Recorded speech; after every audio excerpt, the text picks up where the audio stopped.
I'm Savannah Carter, 28 years old. Last year, my grandfather left me his entire estate, including the Carter and Company business he spent his life building. The day after his funeral, my mother Denise demanded I sign everything over. When I refused, the threats started. This morning, I got a text family meeting. 3 p.m. I walked into my childhood home and froze.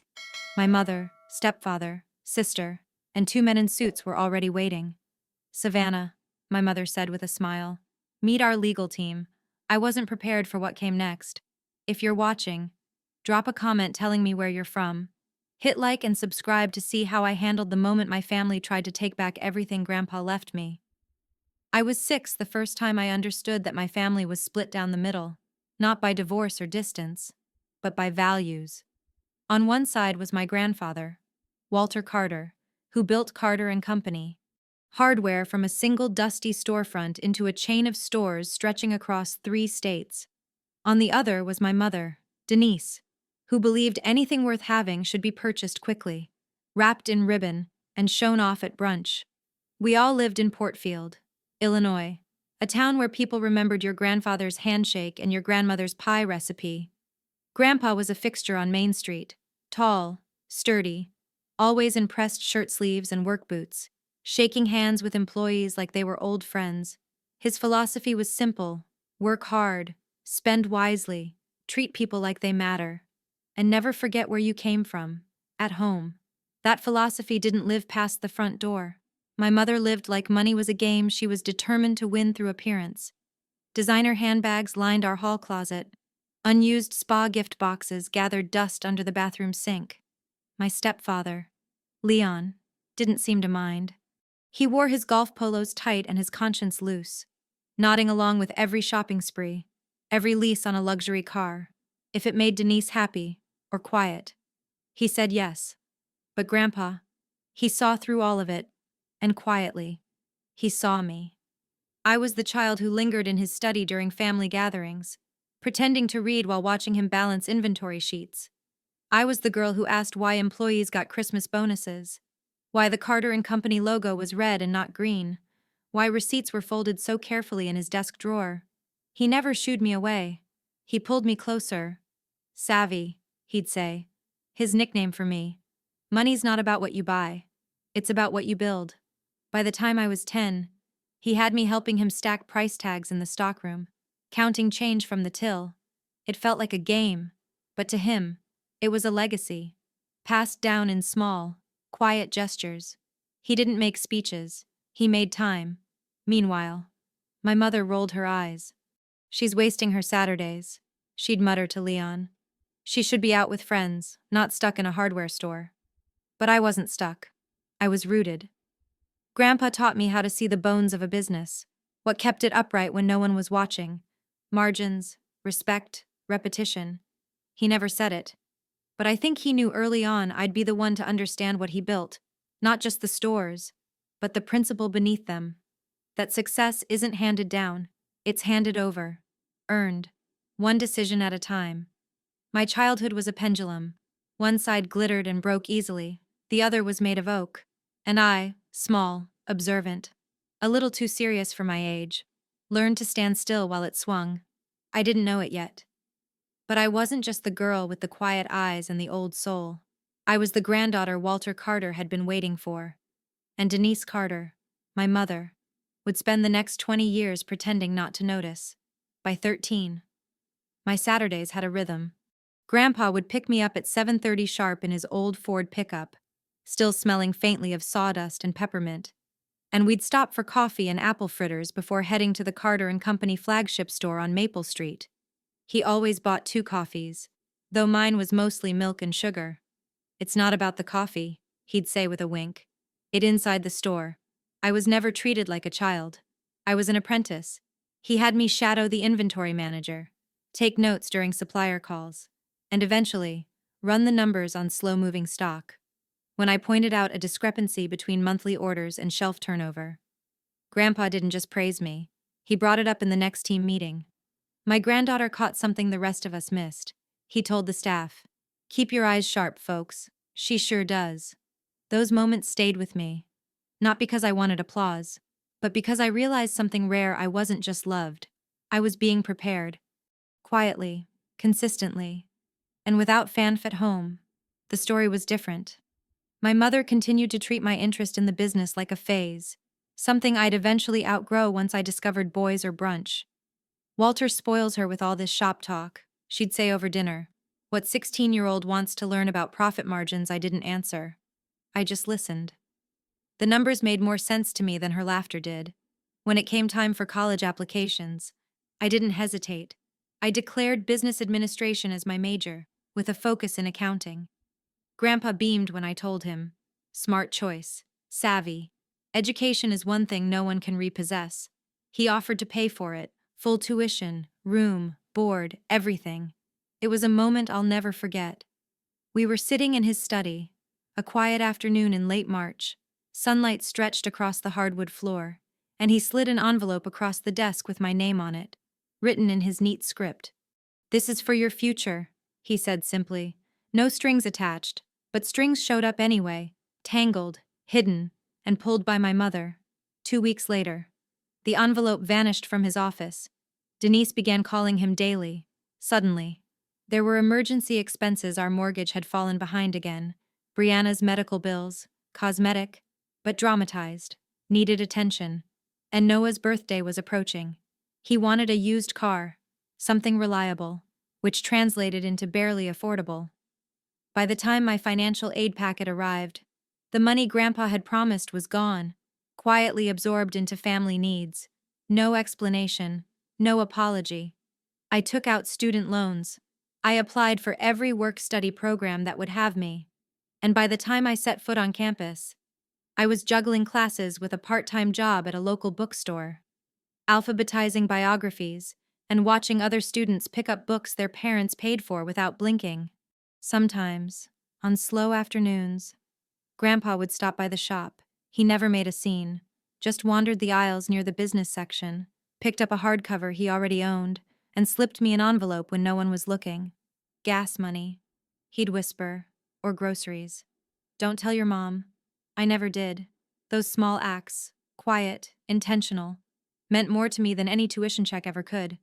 He saw me, he knew, and even when his hands were tied by obligation or manipulation, he found a way to tell me I haven't forgotten what I promised you. And I hadn't forgotten either.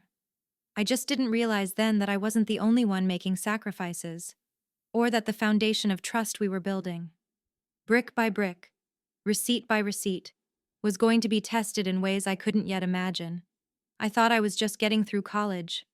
But really, I was being prepared to inherit more than a business. I was becoming someone who could protect it. Walter Carter passed away on a gray Thursday morning in early spring. The sky hung low, the kind of overcast that made everything feel heavier. He died peacefully, the nurse said, with my name still listed as his emergency contact. Not Denise, not Leon, not even Brianna. Me. I stood at the foot of his hospital bed that afternoon, staring at the space where he used to be, trying to anchor myself to the quiet. The room still smelled faintly of his aftershave, cedarwood and lemon, but the man who shaped my world with gentle hands and sharp wisdom was gone, and with him, a version of home I could never get back. 2 weeks later, we gathered at the law office of Benjamin Ellsworth, the man who had handled Grandpa's legal affairs for as long as I could remember. His office was lined with dark cherrywood, his voice steady and unhurried, the kind of man who had watched too many families unravel in rooms just like this. My mother arrived first, black designer dress, large sunglasses, red lipstick too bright for morning. She walked in as if stepping onto a stage. Brianna followed behind her, posture tight, mascara flawless. Leon brought up the rear, nodding curtly at me like a man forced to acknowledge someone beneath him. I sat alone, across from them, near the window. Benjamin began reading the will, his voice precise. The first pages were expected. Small bequests to friends, long-serving employees, and a generous sum to the Carter and Company Scholarship Fund. Grandpa's housekeeper received a pension. A few antique tools were gifted to a museum in town. I listened quietly, hands clasped, waiting. And then, without pause, the air changed. To my granddaughter, Savannah Grace Carter, Benjamin read, I leave the remainder of my estate, including all business holdings, investment portfolios, real estate, and personal effects, with the exception of specific items designated to others in this document. She is to receive full and undivided ownership of Carter and Company. Hardware and associated assets. The room froze. I did too. I felt the words land in my chest like a blow and a blessing at once. I hadn't expected it. Not this completely. I thought he might leave me a share, a stake, something symbolic, but not everything. Not the company, not the entire estate. My mother ripped off her sunglasses. Her voice dropped to a hiss. This is a mistake. Benjamin adjusted his glasses calmly. There is no mistake, Mrs. Carter. Your father's instructions were extremely clear. He was sick, she snapped. 6 months ago. He was already sick. He wasn't thinking straight. On the contrary, Benjamin replied, his tone steady. Mr. Carter was of sound mind and judgment. We updated his will together. He passed a capacity evaluation with his physician present. You coerced him, Brianna said, her voice trembling with practiced emotion. You used his illness. He didn't know what he was doing. I looked across the table at her, at my mother, at Leon. Their faces blurred into one wave of fury, entitlement, disbelief. I opened my mouth, but the words didn't come. My body felt hollow, but my mind raced. How do you explain to people who never noticed your sacrifices that someone saw you, trusted you, and chose you? Leon leaned forward, voice low and threatening. There will be consequences for this. Benjamin didn't flinch. You are welcome to contest the will, but I advise you to consider the documentation Mr. Carter left behind, medical reports, letters, witnesses. He took great care to ensure his wishes could not be misinterpreted. My mother's face twisted. That business was supposed to be mine. I helped build it. I almost laughed. Almost. But I stayed silent, because in that moment, I understood the real inheritance wasn't just money or property. It was the strength to sit in a room of people who never believed in you, and not flinch when your name is finally called. Grandpa had passed down more than a company. He'd passed down clarity. And now, it was mine to carry. It didn't take long for the grief to curdle into strategy. 3 days after the will was read, my phone began lighting up like a warning flare. The messages weren't angry at first. They were disappointed. That was the tone my mother preferred, controlled, calculated, steeped in guilt. You know your grandfather never meant to divide this family, she wrote. He would be heartbroken to see you holding everything so tightly. A few hours later, another message arrived. Family takes care of family. That's what Walter believed, not this isolation. The next day, Brianna posted a filtered photo of the two of us as teenagers, arms slung around each other at some summer barbecue.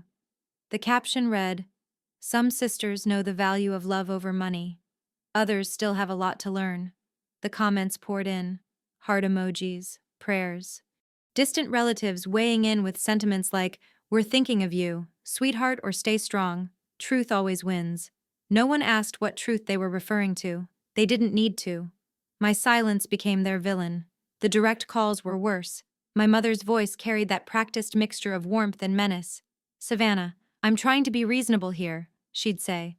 "But you're making this harder than it needs to be. I raised you to do the right thing. Do you remember that each voicemail ended the same way? Call me back. Let's fix this. Together." But we weren't fixing anything. We were rehearsing a play I refused to perform in. Brianna, for her part, leaned hard into nostalgia. One afternoon, she sent a long message reminding me about the time she gave me her favorite necklace in high school when I cried over a boy. "I was always there for you," she wrote, "even when Mom didn't understand you. Can't you do the same for us now?" There was no mention of the trust fund, no direct ask, just implication, layered, heavy, sharp beneath the sentimentality. Even friends of my mother joined in. Women I barely remembered from church potlucks sent me texts laced with scripture. "Honor thy father and mother. Greed is the root of all evil." One even asked if I was okay mentally, because I seemed disconnected from what truly matters. Family. What no one seemed to understand, or perhaps didn't care to, is that I wasn't disconnected from my family. I was finally seeing it without fog. And then, there was Noah. He showed up on my doorstep one rainy Thursday evening, hoodie soaked, hands shoved deep in his pockets. I hadn't heard from him since the funeral. He looked older than 18 in the eyes, but younger in every other way. Shoulders hunched, voice soft, as he asked if I had a few minutes to talk. I made tea. We sat in silence for a while before he spoke. "Mom's not letting this go," he said, eyes fixed on the floor. "She's different now. Obsessive. She talks about the inheritance like it's some kind of betrayal, like you stole her identity." I didn't respond. He wasn't finished. "I don't care about the money," he said. "I swear. I just wanted you to know. You should be careful. She's getting advice from people. I don't know who. But I heard her mention legal options." I nodded slowly. "Thank you for telling me." He stood up to leave, then paused by the door. "I don't think Grandpa would be surprised by any of this," he said quietly. "But I think he hoped it wouldn't get this bad. Neither of us knew how wrong, or how right. He already was." As the door closed behind him, I realized something that chilled me more than the storm outside. The battle wasn't about assets anymore. It was about control, perception, and history, rewritten in real time by people who had always seen me as disposable, until now. And I wasn't just the granddaughter who inherited the estate. I was now the threat that had to be managed, or removed. It was nearly midnight when my phone lit up with Leon's name. I stared at it for a long moment, debating whether to let it go to voicemail like I had so many others. But something in me, it wasn't curiosity exactly, more like a need to hear the shape of his voice, made me press accept. "Savannah." He slurred slightly. "We need to talk." I didn't speak right away. I just listened. To the clink of a glass in the background, to the low hum of a television, to the pause that came when someone called your name not to ask, but to warn. "I'm just gonna say it," he continued. "You think you're smart. Huh, with your spreadsheets and business degree. Little Miss CEO now." I kept my voice calm. "Are you drunk? No," he said too quickly. "I mean, maybe a little. But I'm clear enough to know what's happening. You think you're better than your mother, than all of us." "I never said that. You didn't have to. Taking the money, the company, the house like it was yours to claim. It was Grandpa's to give," I said quietly. He laughed, low and bitter. "You think he wasn't manipulated, please. He was old, tired. You were in his ear every weekend. Leon, what do you want?" Silence stretched, then snapped. "We put a deposit down on a house in Naples," he said, 6 months before Walter passed. "Your mother finally found the place she wanted, her dream. Big kitchen, a view of the Gulf, gated community, real nice." The words hung in the air like smoke. "I didn't know that," I said slowly. "No reason you would. We were planning ahead. The doctor gave us the timeline. You know, we thought it wouldn't be long. The money would come. It was gonna be ours anyway." My throat went dry. "So you were spending his inheritance before he died?" His tone turned defensive. "We were investing in our future. He owed her. Savannah. He owed all of us." I felt something inside me shift. Not anger, not grief, but clarity. Cold, heavy, final. Leon didn't say goodbye before hanging up. He just let the line go dead. I sat there on my couch, the silence around me pressing in like a tide. The television was still on, muted. The lamp cast a soft circle of light on the floor. I stared at it, unblinking. A few minutes later, the lock turned. Miles stepped inside, coat damp from the rain, concern etched into every line of his face. He had a key. I had missed our dinner date, and he knew better than to assume I was just tired. "You didn't answer any of my texts," he said softly. "Talk to me, all of it." So I did. I told him everything. From the will to the social media storm to the call from Leon, the house in Naples, the timeline from the doctor, the sense that none of this had ever been about legacy. It had been about entitlement, a transaction in waiting. Miles listened. No interruptions, no advice wrapped in ego, just stillness. And when I was done, he reached for my hands. "Savannah," he said gently, "this isn't just family conflict. This is emotional abuse. And from what you've told me, it's been going on for years." I tried to brush it off. Maybe. But they're my family. That doesn't mean they get to hurt you unchecked, he said. And it doesn't mean you have to face this alone. You need someone who knows how to handle this. Someone who knows the law. The words settled between us like a door swinging open. A lawyer, I said. He nodded. Someone who can help you draw a line, and keep it. I didn't answer right away. I just leaned into him, listening to the steady rhythm of his breathing.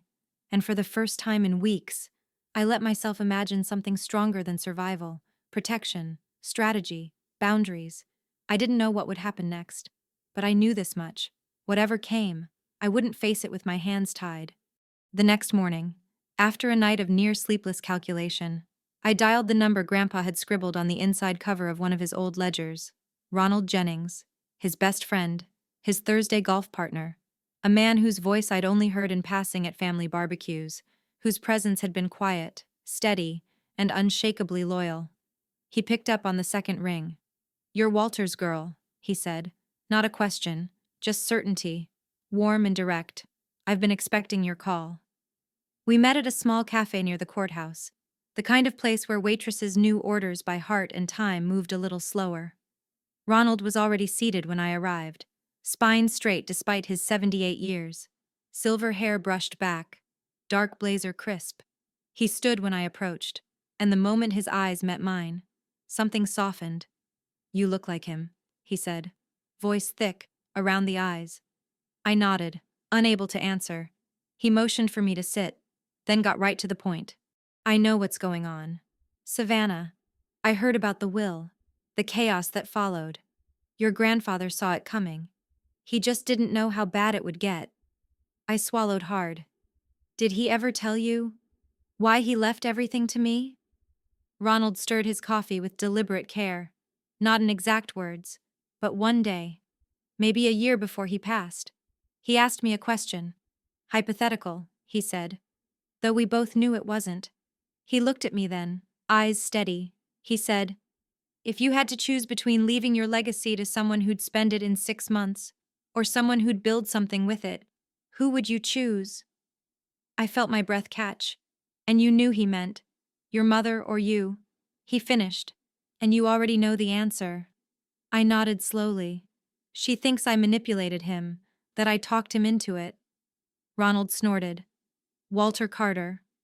That man didn't change his breakfast order for 20 years. No one could make him do anything. If he left it to you, it's because that's exactly what he intended." He reached into the inside pocket of his blazer and pulled out a small white envelope, edges slightly worn. "He gave me this," he said. "Told me to hand it to you if things ever got ugly. Said you'd know what to do with it." I took it with trembling fingers. The handwriting on the front was unmistakable. Neat, decisive. S.G. Carter. I hesitated, then opened it slowly. Inside was a single sheet of thick cream stationery, folded once. Grandpa's handwriting stretched across the page, firm despite the slight tremor that had crept into his hands near the end. "Savannah, if you're reading this, it means what I feared has come to pass. That Denise is angry, confused, or worse, and that you're bearing the weight I hoped you wouldn't have to. Let me say this plainly, the decision to leave the estate to you was mine, and mine alone. It was not impulsive, it was not emotional.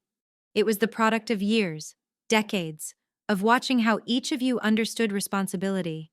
Your mother has always believed money is meant to be spent. You understand it is meant to be used. With purpose. That difference matters.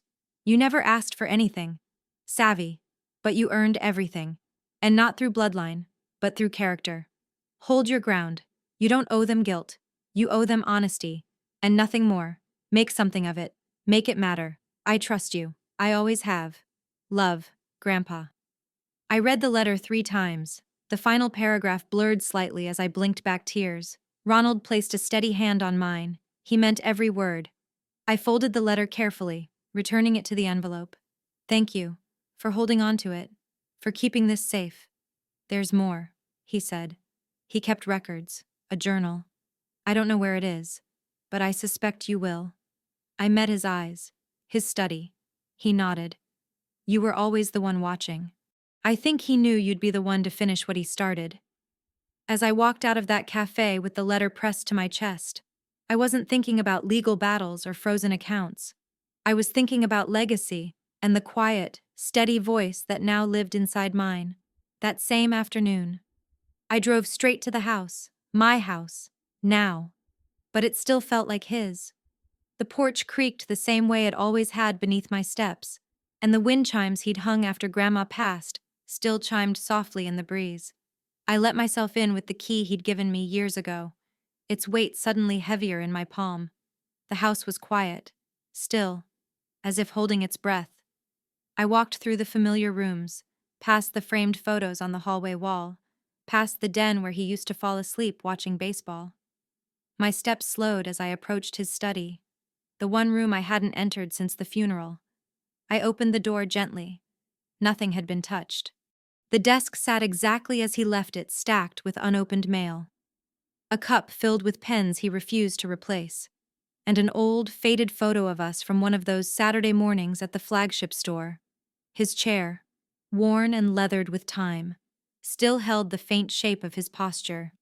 I walked to the far wall, where a painting of his first storefront hung. He always joked that it was the only piece of art he trusted. I reached behind it and felt the familiar ridges of the old wall safe. The combination hadn't changed. My birthday, click, inside. I found a stack of legal documents, deeds, insurance policies, corporate agreements, and at the very back, beneath a folder labeled personal, there it was, a leather-bound journal, worn at the edges, pages yellowed, his handwriting unmistakable. I sat at the desk and opened it slowly. The entries began 5 years earlier. The first few were simple notes, business decisions, private reflections. But as the pages turned, the tone shifted. Each entry was more precise, more guarded, and painfully familiar. December 4th. Denise called again. Said Noah needed dental surgery. Transferred $4,200. March 15th. Another request. Brianna's emergency therapy. $7,000. No invoices provided. July 28th. Denise claimed the mortgage was in default. Paid $9,300 directly. Checked later. She had made a purchase at Scottsdale Jewelers the same day.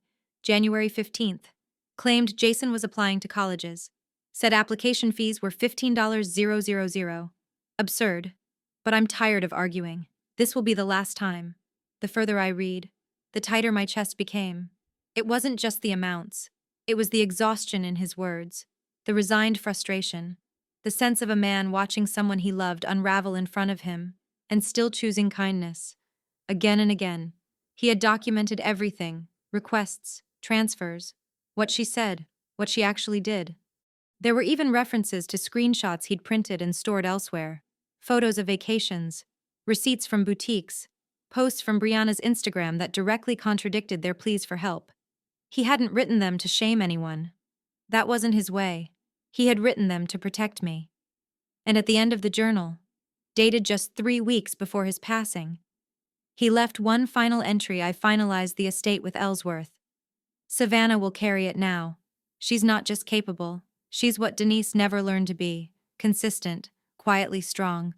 I pray this was the right decision, but for the first time in a long time, I'm not afraid to let go. I closed the journal and sat there for a long moment, the weight of his words pressing down on me like a second spine. I didn't cry, not this time.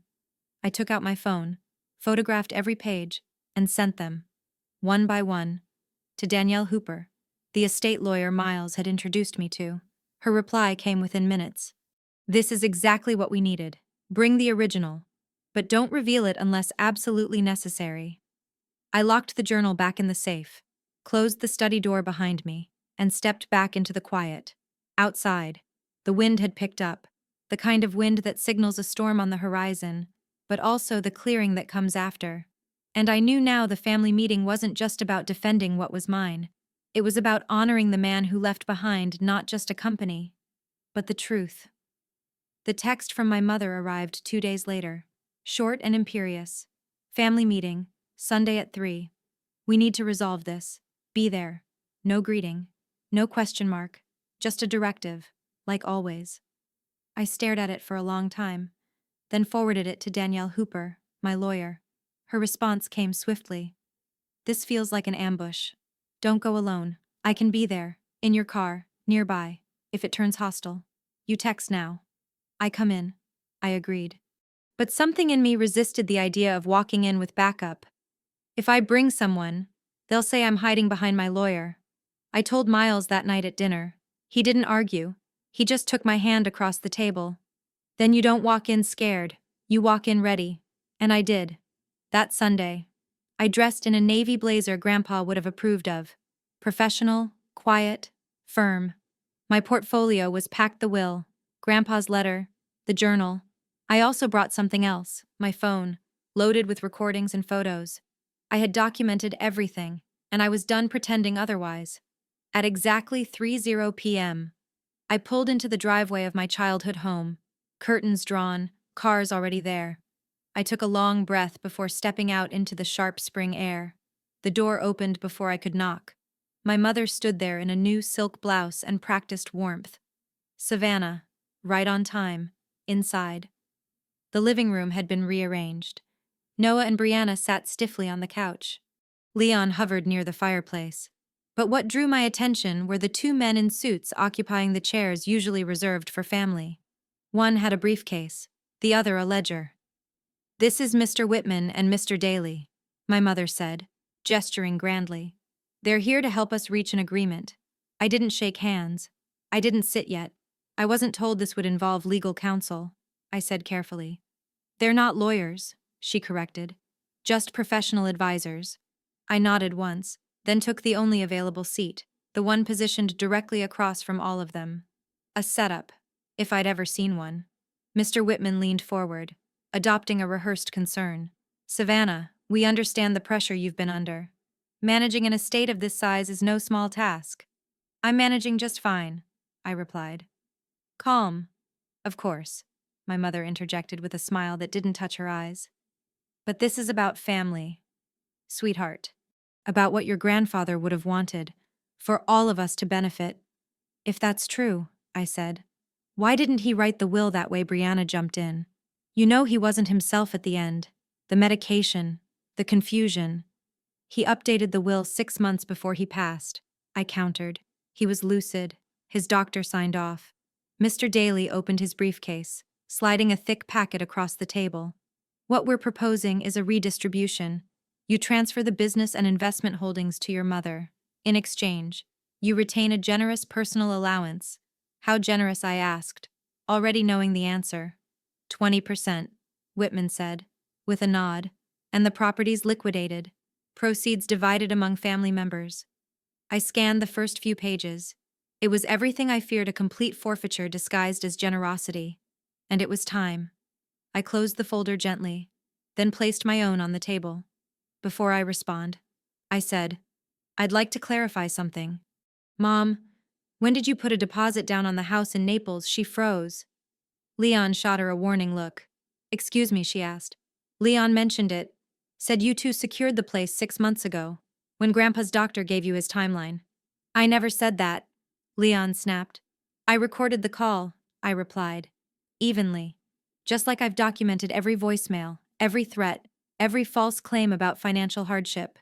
I opened the folder and slid out photos, screenshots of Brianna shopping in Cancun the weekend she claimed to need emergency dental work, receipts from Scottsdale jewelers, Instagram posts of spa trips labeled self-care, dated days after she said the mortgage was in default.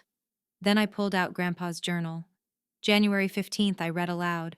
Denise claimed Noah needed $15,000 for college applications. The money went to a golf membership and a cruise. My mother stood, red-faced. This is absurd. You're twisting everything. Am I asked quietly. Because I have the journal, his letter, and a lawyer sitting outside, ready to walk in the moment I text her. The room fell into stunned silence. Mr. Daly cleared his throat. Perhaps this meeting has become unproductive. I gathered my documents, calm as ever. Actually, I think it's been very productive. I turned to my mother. You tried to trap me with guilt, but you forgot. Grandpa didn't leave me a company. He left me the truth, and I'm not signing away either. Then I stood, and this time, no one followed. I had just turned toward the door when a voice behind me stopped the room cold. Wait. It was Noah. He rose slowly from the couch, his hands trembling slightly but his gaze steady. He looked at me, then at our mother, his face carrying none of the practiced charm she was used to seeing, only something rawer, clearer. I didn't know, he said quietly. Not about the cruise, or the house in Naples, or the money Grandpa gave you. I thought Savannah was being selfish, that she just didn't want to share. But now, he turned fully toward Denise, voice gaining weight. Now I see what you were doing, and I don't want any part of it. My mother's expression faltered, then hardened. Noah, sit down. No, he said, firmer this time. I'm leaving with Savannah. Leon stepped forward, hand clenched. You ungrateful little. I raised my phone calmly. I should tell you, this entire meeting has been recorded, legally. And if you take another step toward him, I'll make sure that recording ends up in front of a judge. Leon froze. Noah crossed the room and stood beside me. He didn't say a word, but the message was clear. This wasn't just about inheritance anymore. This was about choosing which legacy to live by. Danielle met us outside as planned, already stepping out of her car by the curb. Her gaze moved from me to Noah, then back. Everything okay? This is my brother, I said, the wind catching my words like they'd been waiting to be spoken. He's coming with us. Noah looked shaken but resolute. Danielle offered him a hand, professional and warm. You made the right call. We didn't speak much on the drive back to my apartment. The silence between us wasn't awkward. It was heavy with everything unsaid. Grief, relief, realignment. Once inside, I made tea. Noah stood in the doorway of the guest room, staring at the neatly folded sheets on the pull-out couch. This okay? He asked. It's home, I said. For as long as you need it. He nodded, then sat at the edge of the bed, shoulders hunched. She's going to hate me. She already does, I said gently. Not because of you, because you didn't follow her script. He didn't argue, later that night, after we both had a little more quiet in us. We sat on the floor with pizza between us. It was the first meal we'd shared without tension in months. I want to go into business, he said suddenly, wiping his hands. Grandpa always talked about sustainable retail, eco-friendly inventory. He said it was the future. I blinked. You remembered that I didn't understand most of it at the time, he admitted. But I liked how excited he got when he talked about it. I leaned back, letting the words settle. Then come work with me, I said. Start as an intern. Learn the ins and outs, like I did. Not because you're my brother, but because you're the first person in our family who's ever actually listened to what Grandpa was saying. He looked up sharply. Are you serious, dead serious? Noah's face changed, hope flickering behind his eyes like a match just struck. What would I do? Whatever you're willing to earn. Shipping, inventory, market research. You'll learn from the ground up, if you stick with it.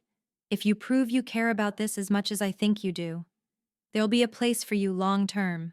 He nodded slowly, as if the weight of something he'd never imagined possible had finally become real. And just like that, something shifted between us, not just as siblings, but as two people trying, together, to build a future out of something we didn't destroy but inherited. It wasn't just a company anymore. It was a new beginning. And this time, we'd write the next chapter together. It was a Tuesday afternoon, 2 weeks after the confrontation at our mother's house. When Brianna's name appeared on my phone screen, no message, just a missed call. I stared at it for a long time, thumb hovering over the screen, unsure what emotion to reach for. We hadn't spoken since I walked out of that living room with Noah beside me. The last words I remembered from her were soaked in accusation, not regret. And yet, I called her back. She answered on the second ring. Her voice was quieter than I remembered, not brittle, just cautious. Hey, she said. Thanks for calling. I didn't respond immediately. I waited. She exhaled. I was wondering if you might want to meet for coffee. Just talk, no drama, I promise. I hesitated, then agreed. Neutral location, neutral as it gets, she said. I'll send the address.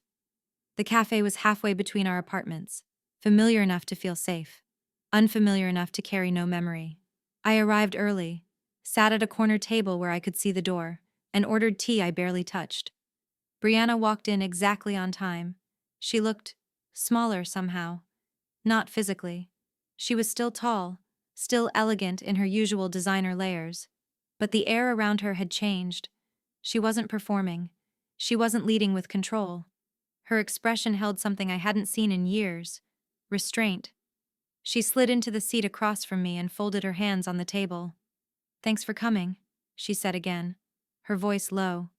"Mom doesn't know I'm here. She'd be furious." I gave a slight nod.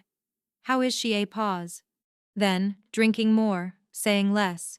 "She's selling the house. Says she can't afford it anymore. Jason's room is still untouched. I think she's hoping he'll come back." I didn't know what to say to that, so I said nothing. Brianna looked down, fiddled with the edge of her napkin. "I owe you an apology." I looked up sharply. She met my eyes. "I said terrible things to you. I believed Mom when she said you manipulated Grandpa. I didn't even question it." Her voice cracked. "It wasn't just loyalty," she continued. "It was jealousy. You were always his favorite. I told myself it was because you spent more time with him. But deep down I knew. It was because you listened. You understood him." The weight of that admission filled the space between us. "I wasn't ready to see it before," she said. "But I've been watching Mom spiral these past few weeks. And I get it now. I understand why he made the choice he did. I don't like it. But I understand it." She looked away, then back at me. "I'm not asking for money. I don't want anything. I miss my sister." I swallowed, heart caught somewhere between guarded and aching. "I miss Jason," she said, "and even you. And I know I don't deserve a second chance. But I'm here anyway, in case there's anything left to rebuild." For a long moment, I sat in silence. Then I reached across the table, slow and deliberate. She stared at my hand, then took it. "We don't have to fix everything today," I said quietly. "But maybe we don't have to keep breaking it either." She nodded, eyes glistening. And for the first time in years, the silence between us felt like possibility, not punishment.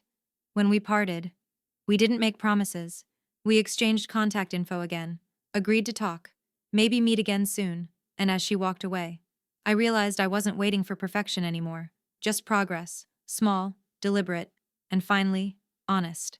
6 months after that stormy Sunday afternoon, I found myself sitting in Grandpa's study, not as a visitor or a guest, but as its rightful steward.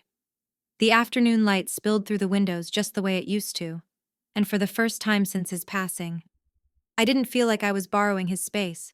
I was continuing it. The legal matters had finally settled. With Danielle's help, we filed the letter from Grandpa, the journal, and the financial records as supplementary documentation. There had been no contest from my mother, no follow-up from her so-called advisors, just silence, dense and deliberate.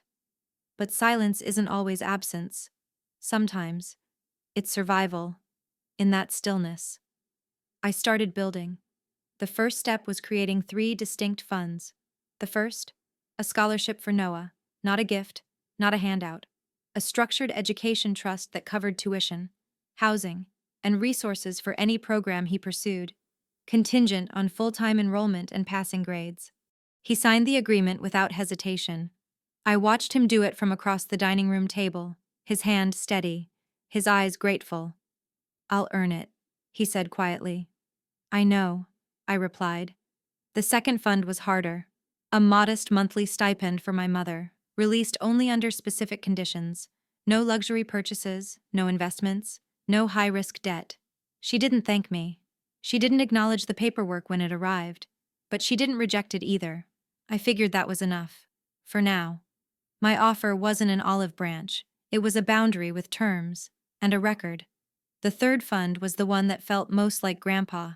I named it the Walter Carter Foundation, a nonprofit designed to support teens from underserved communities who wanted to pursue business education. Grants, mentorship, real-world internships at Carter and Company stores. For every Saturday Grandpa spent showing me ledgers and explaining margins, I'd now give that opportunity to someone who never had a Walter in their life.